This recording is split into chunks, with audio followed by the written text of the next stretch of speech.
Welcome back to Patman Garage. We are working on the daily driver a little bit here.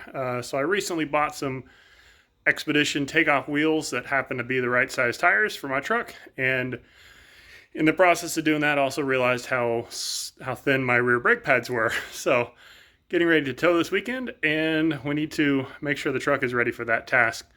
So I went ahead and got some rear brakes, and we'll show you how to do that real quick. All right, so to get things started, we're going to have to pull the caliper off, and we have a 17 millimeter nut here that we need to hold, and we have a 13 millimeter bolt we need to pull off here. So I have made these many years ago. These are just regular Craftsman wrenches that I ground thinner, so they actually fit in this spot without touching the caliper. And then we'll just put a 13 on the outside here, and we'll bust this guy loose. And then we'll do the same thing on the lower bolt as well, and we'll get the caliper off. So, as you can see, my pad we're getting kind of thin here. For whatever reason, the outside is wearing quite a bit more than the inside pad is. In fact, the outer on the driver's side was wearing worse than this side was. Not sure why, but it is what it is. So we're going to get these swapped out, and then this has the integrated electronic parking brake, so we'll have to carefully rewind that caliper. I'll show you what that process looks like next. Now the caliper, or the pads themselves, have a backing plate on them that says Motorcraft on it. There's a secondary shim that is still attached to the pad that we need to recover as well. So what I do is, it could be a pocket screwdriver, it could be a box cutter. In my case, we're just going to wedge in here and break this guy off, and same thing with this guy. There's not really a whole lot of tension on there, so we'll break those off, and then we'll transfer those onto the new pads like that. Make sure we got our locating pins on there, and then those are going to be ready to get installed next. These are the pads that I took off of the driver's side, so you can see how much thinner the inboard pad is compared to the outboard pad, or outboard compared to inboard there. So there's the 4 pads. Incorrect orientation on the truck of inside, or outside, inside, inside, outside. Goodness, that's hard to say. So like I said, we were getting there pretty thin there.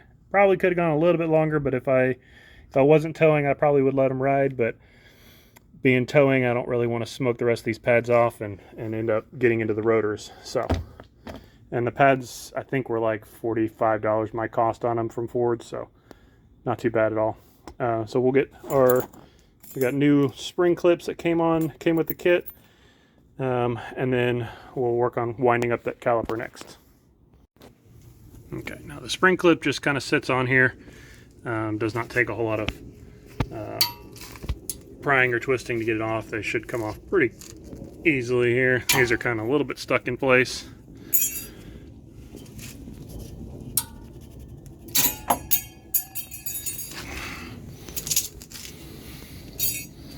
And then we'll just get the new ones lined back up here.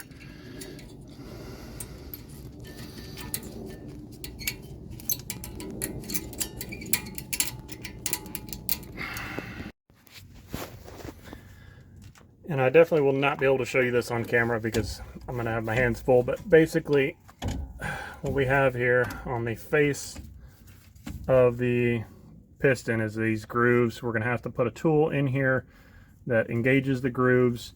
We're going to have to put a little bit of downward pressure on the face of the piston as we rotate it. So let me get the tool set up, and then I will show you what that tool looks like set up.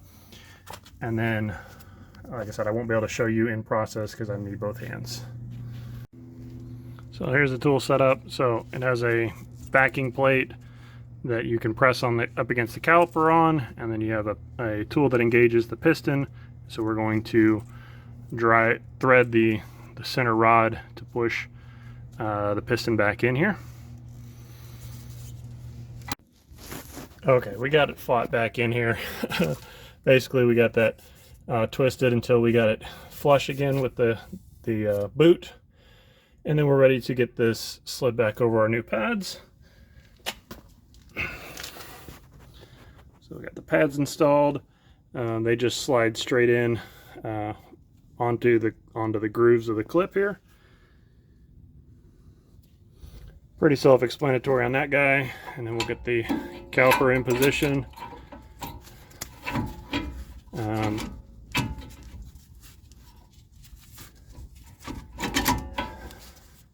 It's also good practice to check your pins and make sure that they are not jammed or seized. You can give them a little twist and we'll slide in and out, make sure everything looks good on those, and then we'll get the bolts back in this thing. So this is the set that I'm using for winding the caliper back up. I imagine there's probably rentals from AutoZone or similar type of places. This particular one, like I said, has all the different attachments, although I didn't really find one that fit great on my truck, to be honest with you. This is the closest thing I had, the number 9, and it had a single pin. There's a little bit of a raised lip around the edge of it, but the lip honestly was too short, or maybe the diameter of the disc was just a little bit too small. But I was able to make it work with that guy. And then you have in this particular kit, you have a left hand and a right hand tool. And then they only give you one backing plate, but honestly it makes the kit pack down a little bit nicer anyways. So we'll get the rest of the kit put away here. All right, so we are down to finishing up this truck. We're going to pop the wheel back on and make sure that the parking brake is working again. But pretty quick, easy job as long as you got that tool to do the parking brake. If you don't have that, then you're going to be in a lot of trouble to try to get this job done. I don't know if there is a tool through Forescan. There might be a tool or a utility or something like that through Forescan that allows you to mechanically wind those back up. But again, I don't know that for sure. But short, sweet, and appreciate y'all checking out another video of mine, and I'll catch you in the next one. All right, jumped in the truck real quick, and we'll go ahead and pull the parking brake here, see what happens.